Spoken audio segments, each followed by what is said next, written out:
Bondrang. Nah, sampai hutan Bondrang tembus lagi. Tadi kita berhenti makan pagi, rutenya ya, rutenya itu jalan kaki lagi terus seperti tadi kita jalan kaki sampai tembusnya apa namanya tadi? Sembuhnya Ngadirojo yang tadi kita parkir. Oke pemirsa, sekarang kita sedang beristirahat dahulu di tengah-tengah bukit. Salah satu baterai kamera kita juga sudah habis. Di belakang kita bisa melihat pemandangan indahnya kota Ponorogo ini. Kita sekarang berada di Gunung Bedes, kalau nggak salah itu saya tadi lihat di jalan. Ada pohon cemara, ada burung-burung, ada para warga juga. Ya, baiklah kita ikuti perjalanan kita selanjutnya. Oh ya, dulu tahun 48 ya, seperti apa jalan di sini ya? Nah, jauh lebih susah. Gimana? Tapi karena ya perjuangan ya, apapun ya harus dilakukan sampai kapanpun. Kemudian jalan kaki ke sini sampai di sini. Nah, sampai di sini kira-kira maghrib. Nah, sampai di sini kira-kira maghrib. Oke pemirsa, sekarang kita sudah sampai di pos terakhir di agenda Nampak Tilas kita ini, dan kita akan bertanya apakah sejarah di pos terakhir ini. Ayo kita masuk ke dalam. Iya.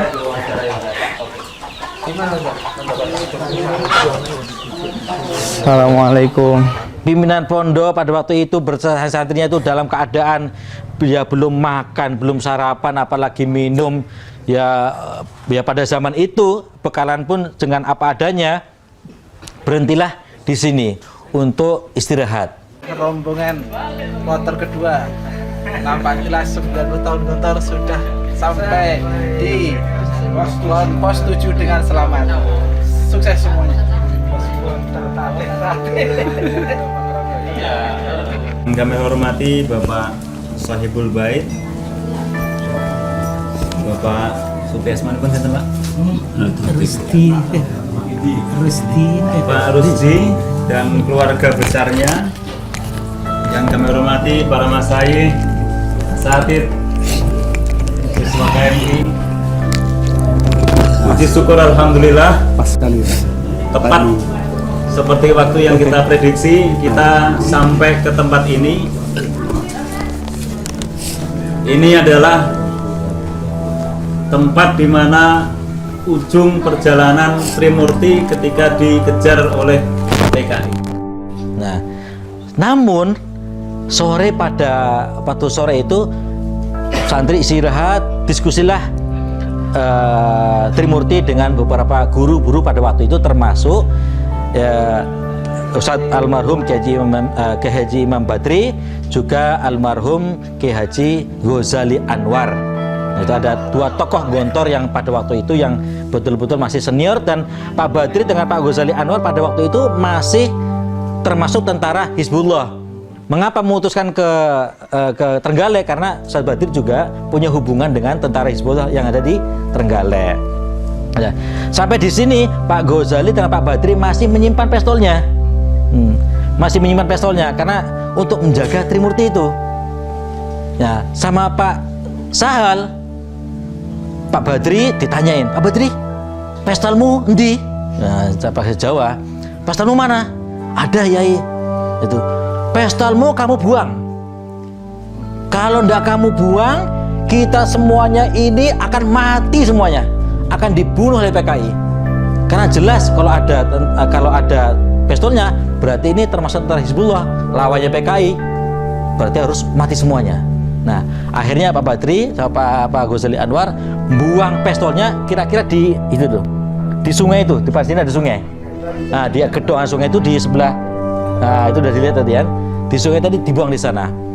Ya, kemudian santri-santri yang lain malam hari mereka tinggal di beberapa rumah, ya kira-kira rumah di sekitar penduduk sini. Kemudian Pak Zar istirahat.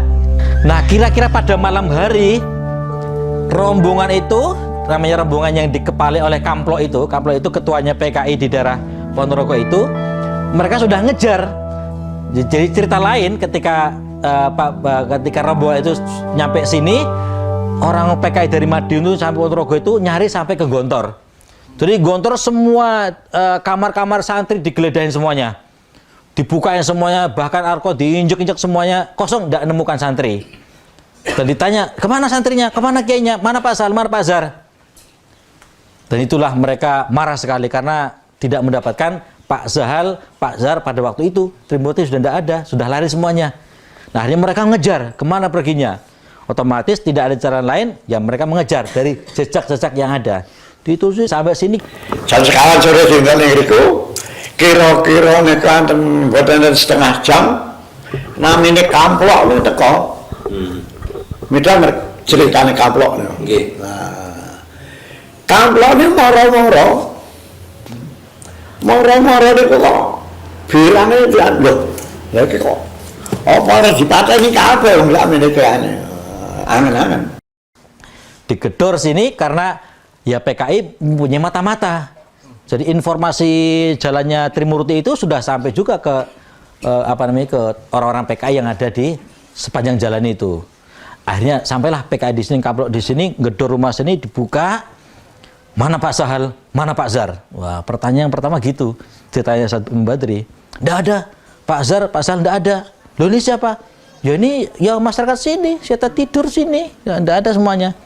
Tapi ternyata nyuntik kopi ae anu.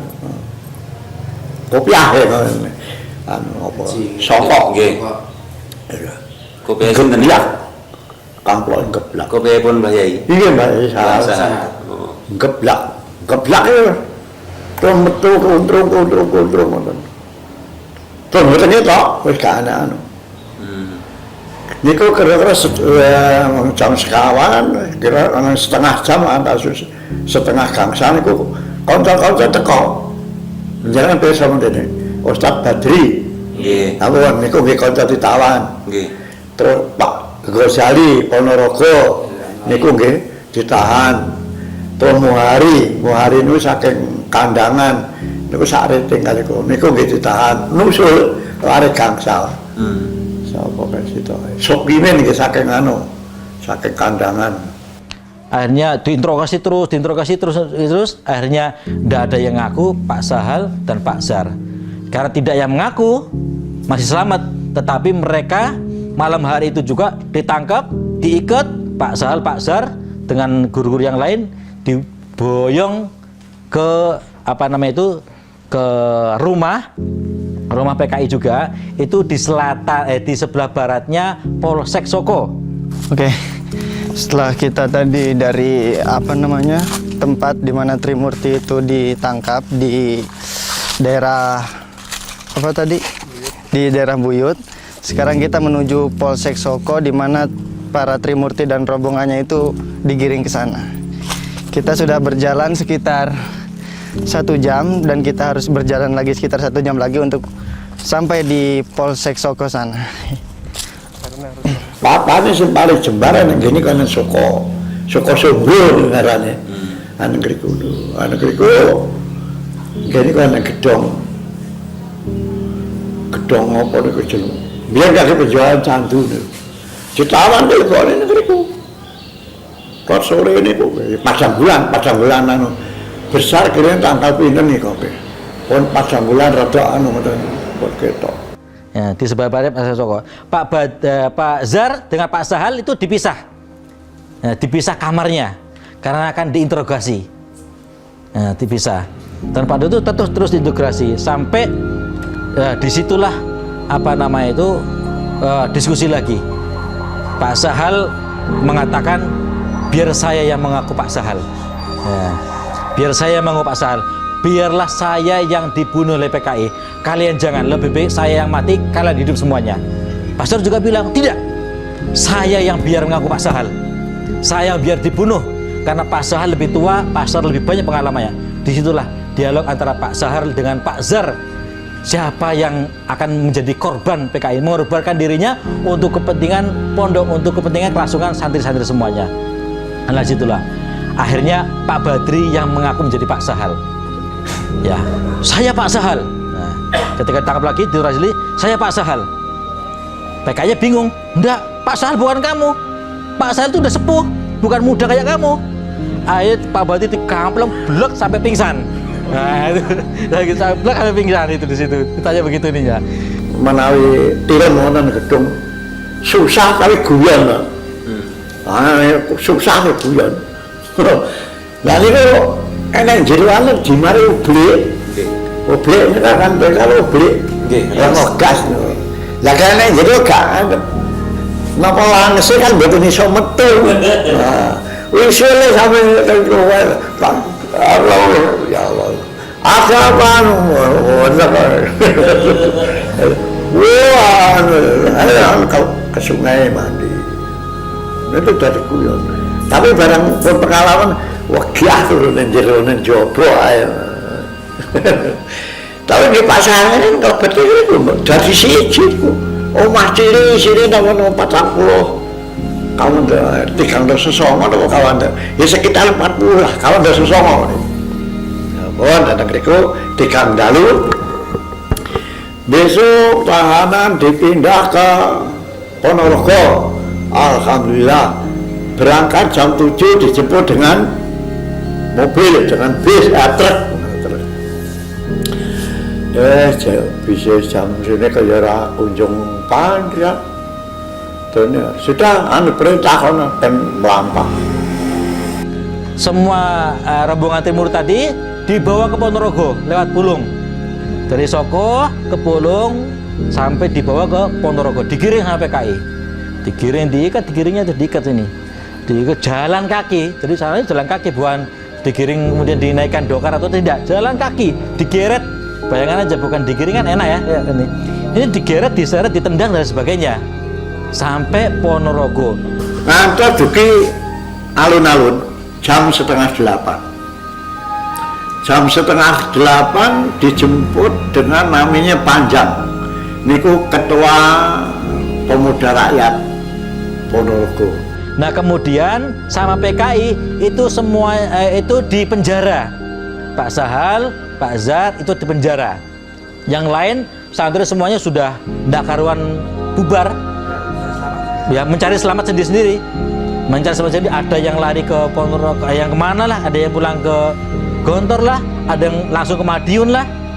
Tapi Pak Sahal dan Pak Zar masih ditahan PKI di Ponorogo. Nah posisi penjaranya Pak Sahal dan Pak Zar itu waktu itu adalah di belakang Masjid Muhammadiyah, persis di depannya Latangsa. Di belakang ada apa namanya Muhammadiyah, masjid yang lantai 2 itu. Di belakangnya itulah Pak Badri, Pak Sahal disekap, di penjara di situ. Yang lain-lain lagi, yang lain itu dibawa ke selatan alun-alun. Di sana ada namanya markas Kodim yang lama. Waktu itu mungkin ya pusat PKI juga di situ. Ya, itu pusat PKI juga. Nah, santri saya di situ. Tapi nanti santri dibawa pulang semuanya.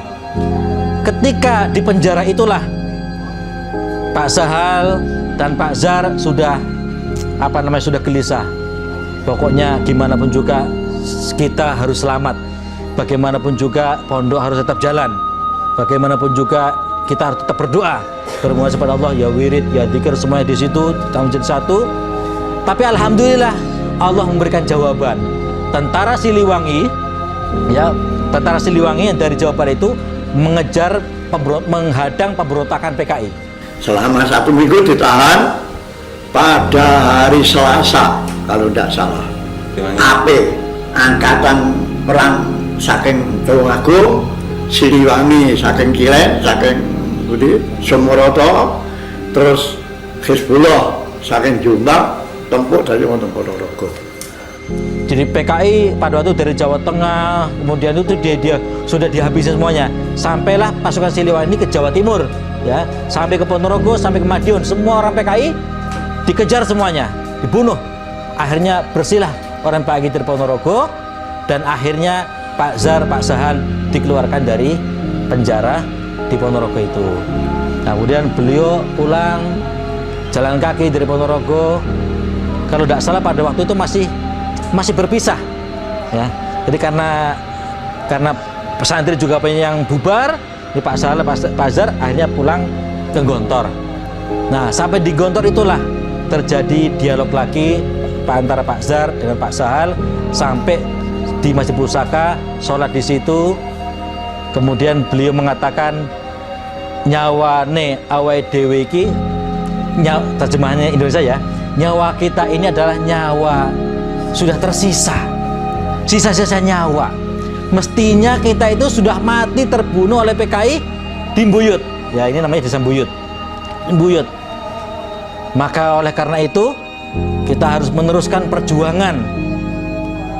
Dan beliau mengatakan bondo bahu pikir lek perlu saknyawane pisan. Itulah asal mula kata bondo bahu pikir lek perlu saknyawane pisan. Nah, akhirnya dari situlah pondok kemudian aman dari PKI. Kemudian beberapa hari kemudian santri mulai berdatangan, PKI juga disisir habis tahun 48, habis semuanya, dan akhirnya pondok aman dari PKI. Nyawa Trimurti selamat, santri-santri juga selamat, jadi tidak ada yang terbunuh pada waktu itu, alhamdulillah. Jadi itulah cerita perjalanan Trimurti dikejar oleh PKI. Jadi betapa beliau betul-betul taruhan nyawa, mempertahankan nyawa beliau, dan lebih penting lagi adalah mempertahankan Gontor tadi yang lebih utama itu. Kalau saya tadi kan di sini kan siapa yang mati, saya atau Anda, antara Pak Sahal dengan Pak Zar itu. Nah, di situ rebutan lah, di situ sudah rebutan nyawa siapa yang mati. Maka disitulah bondo bahu pikir lek perlu sak nyawane pisan. Inilah kira-kira cerita singkat dari apa yang saya terima dulu dari Al-Ustadz almarhum Kiai Haji Imam Badri. Pada tahun 96 ketika ide Napaktilas itu, yang masih saksi hidup di pondok itu cuma dua, yaitu Ustadz Ghazali Anwar dan Ustadz Imam Badri. Ustadz Ghazali Anwar itu sudah meninggal duluan, tapi sudah Napaktilas pertama kali dengan Ustadz Imam Badri sudah meninggal duluan. Tinggal Ustadz Badri. Ustadz Badri ngajak guru-guru yang lain, panitia itu untuk nuruti lagi rutenya itu sampai di sini, dan kemudian dilanjutkan dengan acara Napaktilas tahun 1996. Pada waktu itu saya kelas 5. Jadi kelas 5 waktu itu saya suka jurnalistik ya kan. Jadi ngikuti acara itu, kemudian mendengarkan cerita Ustadz Imam Badri. Saya disuruh nulis dengan Pak Badri, Ustadz Imam Badri itu nulis apa saja ditulis. Kemudian saya tulis di majalah Dinding. Kemudian sama panitia 70 tahun Pondok Gontor pada waktu itu diulang lagi, dimasukkan ke dalam Wardun tahun 96. Tapi yang edisi kedua itu insya Allah Wardunnya masih ada, dan kira-kira mungkin juga bisa dibaca oleh antum sekalian.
Bismillahirrahmanirrahim. Malam hari ini dengan rasa tidak mau panggung ini sepi daripada seni yang menghibur, yang mendidik. Oleh karena itu kami dari generasi dangdut Pondok Modern Darussalam Gontor tampil menghibur saudara-saudara sekalian.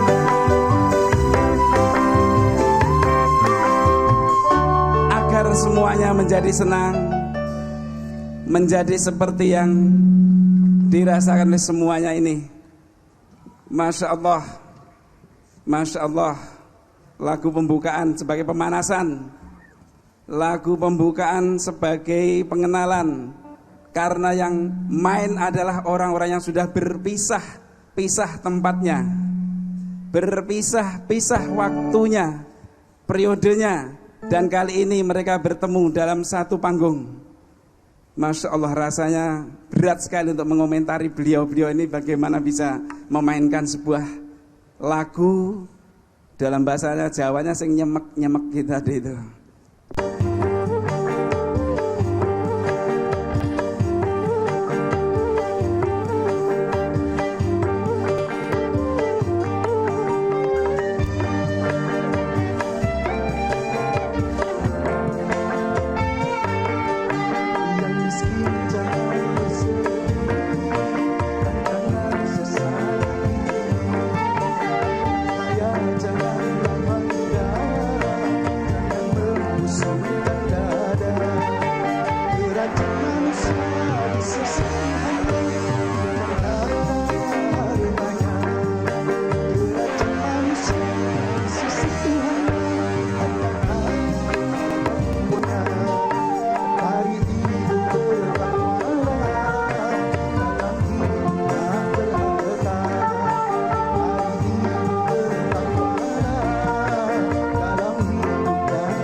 mengendalikan hawa nafsunya. Berimankah dia di dalam kelebihan? Yang miskin jangan disedih dan jangan sesali diri.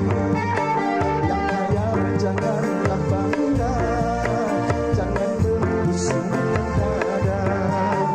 Derajat manusia di sisi Tuhan bukan karena hartanya. Derajat manusia di sisi Tuhan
dalam kelebihan. Yang miskin jangan bersedih,